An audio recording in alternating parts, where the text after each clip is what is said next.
Hello students, I am Sheetal from easy maths inspiration. Students, आज हम एक बहुत ही आसान topic, very simple topic for class 12 that is called matrix, ये हम पढ़ने वाले हैं। ठीक है, तो सबसे पहले हमने ये जानना है मैट्रिक्स होता क्या है। ठीक है, तो ध्यान रख देंगे इस बात पे कि what is matrix. Matrix is the arrangement of objects in a rectangular area। किसी भी ऑब्जेक्ट को, काफ़ी सारे ऑब्जेक्ट्स को जब हम एक रेक्टेंगुलर एरिया में अरेंज करते हैं, उस अरेंजमेंट को हम मैट्रिक्स बोलते हैं। ठीक है, तो क्यों अरेंज करना होता है किसी भी चीज़ को? बट एक चीज़ याद रखना, मैट्रिक्स ना कोई कंसेप्ट नहीं है, ये एक मैथमेटिकल टूल है। ठीक है, जिससे हमारी कैलकुलेशंस बहुत इजी हो जाती हैं। अब यहाँ पे अगर हम देखें कैसे कैलकुलेशन इजी हो जाती हैं, सिंपल सा कंसेप्ट देखें। मैं अगर यहाँ पर बहुत सारे डॉट्स लगा देती हूँ और आपसे कहती हूँ इसको काउंट करिए, तो it's not easy to count, isn't it? आप ध्यान देंगे, या हम कह लें बहुत सारे लोग खड़े हैं ऐसे ही ग्रुप में, काउंट करो students, it's not easy to count ना, कि कितने लोग खड़े हैं ग्रुप में। ठीक है, तो ईजीली क्या काउंट हो जाता है अगर मैं इसी डॉट्स को, अगर मैं कहूँ मैंने ऐसे अरेंज कर दिया है, if I arrange these dots like this, मैंने डॉट्स को एक रेक्टेंगुलर एरिया में अरेंज कर दिया है, तो it is very easy for you to count. Even you will not count all ना, आप क्या करेंगे 1 2 3 4 1 2 3, तो टोटल जो यहाँ पर मेंबर्स हैं वो 12 मेंबर्स हैं। ठीक है, तो मैट्रिक्स क्या है? किसी भी चीज़ को अरेंज करने का तरीका है एक रेक्टेंगुलर एरिया में। क्यों अरेंज करते हैं? To make things easy. कैसे चीज़ें इजी होती है मैट्रिक्स से, वो हम फर्दर पढ़ेंगे आगे इसके एप्लीकेशंस में। तो अभी हमने क्या देखना है, मैट्रिक्स क्या है? अरेंजमेंट है ऑब्जेक्ट्स का रेक्टेंगुलर एरिया में, and that rectangular area should be closed with square bracket, और we can use this bracket, and the objects, all the objects which are being arranged in this bracket, they are called the elements of matrix। ये सारे क्या होते हैं? Matrix के elements होते हैं। जैसे इस वाले मैट्रिक्स में अगर मैं कुछ भी करूं, हमने यहाँ पर डॉट्स लिए हैं, जो भी ऑब्जेक्ट अरेंज करना है वो कुछ भी हो सकता है। That can be alphabet, that can be the name of something. तो यहाँ पर सपोज कीजिए मैंने अल्फ़ाबेट्स को अरेंज किया है, ABCDEFGHIJKL। सो यहाँ पर मेरे ये अरेंजमेंट्स हो गया अल्फ़ाबेट्स का, जिसके 12 अल्फ़ाबेट्स अरेंज किए हैं मैंने। ठीक है, अब आगे समझते हैं। इस मैट्रिक्स को जब रेक्टेंगुलर एरिया में हम अरेंज करते हैं बच्चे, तो जो हॉरिजॉन्टल लाइंस होती हैं, these horizontal lines, these are called rows, row 1, row 2, row 3, and these vertical lines, all these vertical lines are called column, column 1, column 2, column 3, column 4। तो this is a matrix with 3 rows and 4 columns. Horizontal lines को हमेशा रोज बोलते हैं, जबकि vertical lines को हम columns बोलते हैं। ठीक है, अगर मैं डेफिनेशन को थोड़ा और इजी करूं, matrix is the arrangement of, let us say, mn objects in a rectangular area with m rows and n columns. ठीक है, जैसे it is the arrangement of 12 elements in 4 in, ये कितने रही थी यहाँ पर? 3 रोज एंड 4 कॉलम्स। अब मैं कहूँ अरेंजमेंट ऑफ 12 एलिमेंट्स, आप 3 रोज 4 कॉलम में भी कर सकते हो, आप 6 रोज 2 कॉलम में भी कर सकते हैं, आप 4 रोज 3 कॉलम में भी कर सकते हैं, कैसे भी कर सकते हैं। तो मैट्रिक्स अरेंजमेंट हुआ, रोज एंड कॉलम में बोलना पड़ेगा कितनी रोज कितने कॉलम। ठीक है, इसके लिए भी एक ईजी तरीका है, उसे बोलते हैं हम ऑर्डर ऑफ मैट्रिक्स।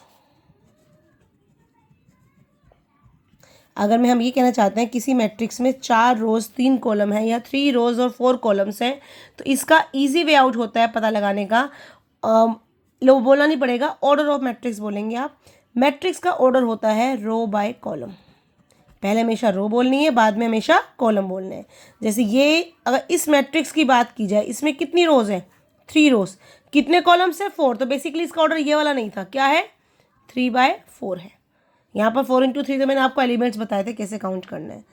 ठीक है, तो जो मैट्रिक्स का ऑर्डर होता है हमेशा रो इंटू कॉलम की फॉर्म में लिखा जाता है। ठीक है, और मैट्रिक्स को हम रिप्रेजेंट करते हैं हमेशा, रिप्रेजेंटेड बाय कैपिटल लेटर्स। जैसे हमने सेट को कैपिटल लेटर से रिप्रेजेंट किया, ऐसे ही मैट्रिक्स को। अब देखिए, सपोज कीजिए एक मैट्रिक्स है जिसका ऑर्डर 2/3 है। इट मीन इसके अंदर कितनी रोज है? 2 रोज 3 कॉलम। ठीक है, ऐसे बॉटम में ऑर्डर लिख दिया जाता है। तो एक मैट्रिक्स हुआ 2/3 का, जैसे ये वाला मैट्रिक्स था 3/4 का। यहाँ तक सबको क्लियर होना चाहिए मैट्रिक्स क्या होता है और ऑर्डर क्या होता है मैट्रिक्स का। ठीक है, अब अगर एक हम जनरल मैट्रिक्स लिखते हैं, एक जनरल मैट्रिक्स लिखा है, सपोज मैंने एक मैट्रिक्स लिखा 3/4, इसका मतलब कितनी रोज? 3 रोज, कितने कॉलम्स? 4 कॉलम्स। तो जनरल मैट्रिक्स कैसे लिखा जाता है? 3 रोज है, फर्स्ट रो में कितने एलिमेंट्स आएंगे? 1 2 3 4। 4 एलिमेंट क्यों आएंगे? 4 कॉलम्स है, तो इसको रिप्रेजेंट करते हैं हम एलिमेंट को A11, फर्स्ट रो का फर्स्ट एलिमेंट, फर्स्ट रो का सेकंड एलिमेंट, फर्स्ट रो का थर्ड एलिमेंट, फर्स्ट रो का फोर्थ एलिमेंट। या कह सकते हैं first row first column, first row second column, first row third column, first row fourth column. ये तो रो हो गई ना, ऐसे कॉलम्स हो गए, कॉलम्स 4 बनेंगे। A21, A22, A23, A24, या A31, A32, A33, A34। तो ये एक हमने जनरल मैट्रिक्स लिखी है। ठीक है, 3 रोज है और 4 इसके कॉलम्स है। अगर इसको मैं और सिंपलेस्ट वे में लिखूं तो एक और तरीका होता है बेटा लिखने का, इसको हम लिखते हैं AIJ। वे AIJ are the elements, I is the row. I की वैल्यू कहाँ तक जाएगी? अगर मैट्रिक्स 3/4 ऑर्डर का है तो I की वैल्यू 1 होगी, 2 होगी, 3 होगी, और J की वैल्यू कहाँ तक जाएगी? 1 2 3 4। तो we can write like this also और दिस ऑल्सो। ये जो AIJ होता है मैट्रिक्स का एलिमेंट होता है। ठीक है, आई थिंक यहाँ तक सबको क्लियर हो रहा होगा जनरल फॉर्म क्या होती है मैट्रिक्स की। ये ध्यान रखेंगे, अगर 3/4 का मैट्रिक्स है तो 4 एलिमेंट होंगे हर रो में। अगर मैं आपसे एक क्वेश्चन यहीं पे डिस्कस करते हैं, अगर मैं कहती हूँ एक कोई मैट्रिक्स है B, वो 4/5 का है, तो हर रो के अंदर कितने एलिमेंट्स होंगे? 5 एलिमेंट्स होंगे। 4 तो रो होंगी ना, और हर रो के अंदर 5 एलिमेंट्स होंगे। जैसे इस रो के अंदर, रो तो 3 है, हर रो के अंदर 4 एलिमेंट्स। एलिमेंट्स कितने होते हैं हर रो के अंदर? जितने कॉलम होते हैं। और हर कॉलम में कितने एलिमेंट होते हैं? जितनी रो होती हैं। फोर्थ कॉलम में कितने एलिमेंट? 3। ठीक है, ये आपको क्लियर होना चाहिए कि जनरल मैट्रिक्स क्या होती है। ठीक है, इसमें अगर हम करेंगे तो कैसे जनरल फॉर्म करें तो क्या होगा? A11, अगर इसकी जनरल फॉर्म लिखी हम तो क्या आएगी? A11, A12, A13, A14, A15। क्यों गई 5? था 5 कॉलम्स है। ऐसे ही करते करते फिर A21, A22, A23, ऐसे A25 करते करते आ जाएगा ये A41, A42 करते करते A45। This must be clear to you general matrix क्या होता है। ठीक है, समझ में भी आ गया होगा। अगर ये M/N होता, सपोज आपका मैट्रिक्स होता, हम एक मैट्रिक्स C भी ले लेते हैं M/N का, M क्रॉस N, तो A11, A12, A13, A14, A11 से शुरू करते हैं, कहाँ तक जाते? A1N तक। ऐसे ही A21, A22 कहाँ तक जाते? A2N तक। यहाँ पर AM1 से लेकर AMN तक। ठीक है, अगर इसको शॉर्ट फॉर्म में लिखेंगे AIJ, I की वैल्यू कहाँ तक जाएगी? 1 से लेकर M तक। J की वैल्यू कहाँ जाएगी? 1 से लेकर N तक। So this is the general matrix. ठीक है, I think this must be clear to you. बेटा अब यहाँ के बेसिस पर क्वेश्चंस आते हैं 2 तरह के। कैसे आएंगे? एक तो क्वेश्चन ऐसे आ जाता है कि आपको एक मैट्रिक्स दी हुई है 3 4 5 2 7 9 1 5 3, इसका ऑर्डर 3/3 है। आपसे कहा गया A23 plus A31 upon A12 की वैल्यू निकालो। A23 means second row third column, second row third column. ये ऐसे भी कर सकते हो, सेकेंड रो का थर्ड एलिमेंट, कितनी वैल्यू है उसकी? 9। A31 थर्ड रो का first element, that is 1 upon A12 that is 4। कितना आएगा answer? 10/4 that is 5/2। 1 mark question. ठीक है, एक 1 मार्क क्वेश्चन ये आता है यहाँ से। और कौन सा क्वेश्चन आ सकता है यहाँ से? और आता है कि if matrix has 12 elements, matrix के 12 एलिमेंट्स हैं तो इसके पॉसिबल ऑर्डर क्या होंगे? जितना हमने पढ़ा वहीं तक पूछना है अभी क्वेश्चन। इसके पॉसिबल ऑर्डर क्या होने वाले हैं? अगर मैट्रिक्स के 12 एलिमेंट्स हैं, पॉसिबल ऑर्डर कैन बी 12/1, 1/12, 3/4, 4/3, 2/6, 6/2। और ये MCQ में भी आ जाता है क्वेश्चन कि एक मैट्रिक्स के अंदर, जैसे एक एग्जांपल लेते हैं, if matrix has suppose 24 elements, then number of rows can not be, option दे दिया आपको, option A, option B, option C, option D. 6 दे दिया, यहाँ 4 दे दिया, यहाँ 9 दे दिया, यहाँ 8 दे दिया। अब ये इसका आंसर क्या होगा, सोचिए पहले खुद।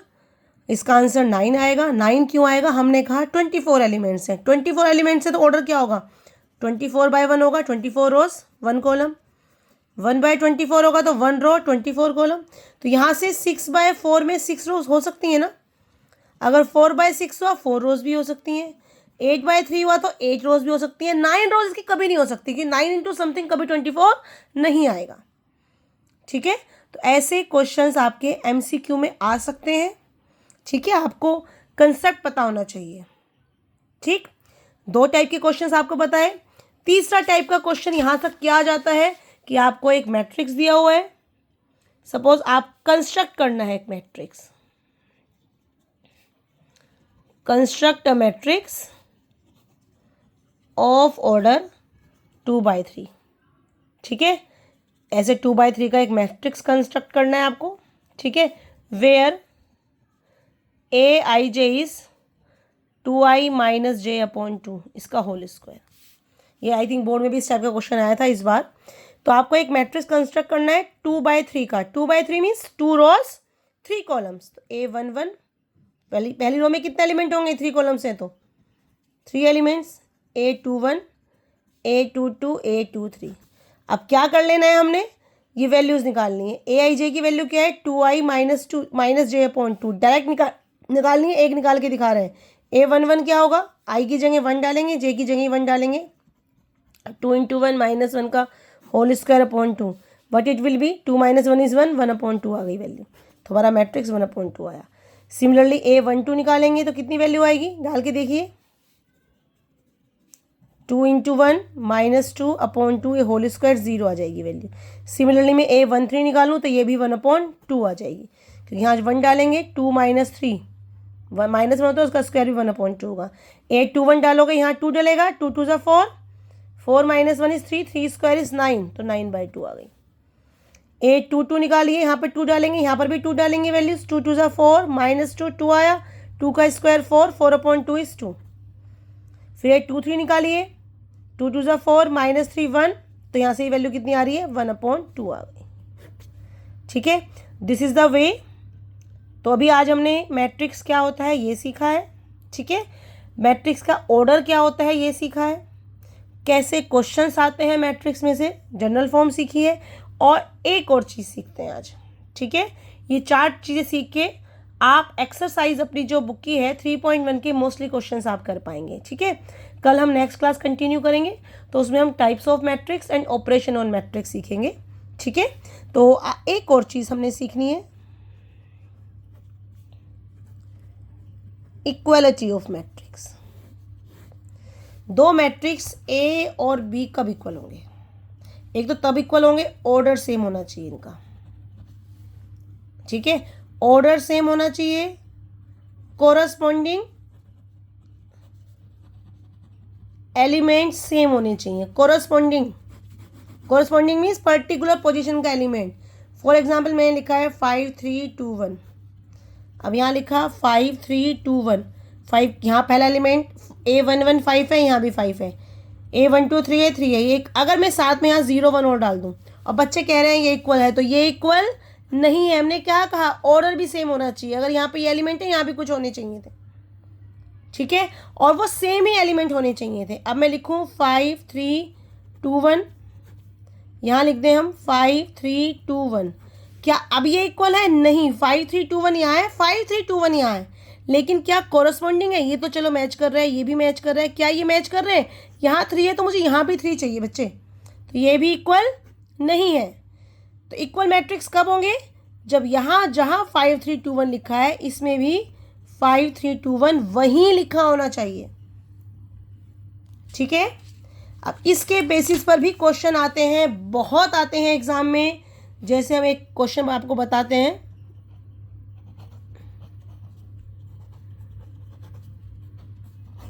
आपसे कहा गया ये दो मैट्रिक्स आपस में इक्वल हैं,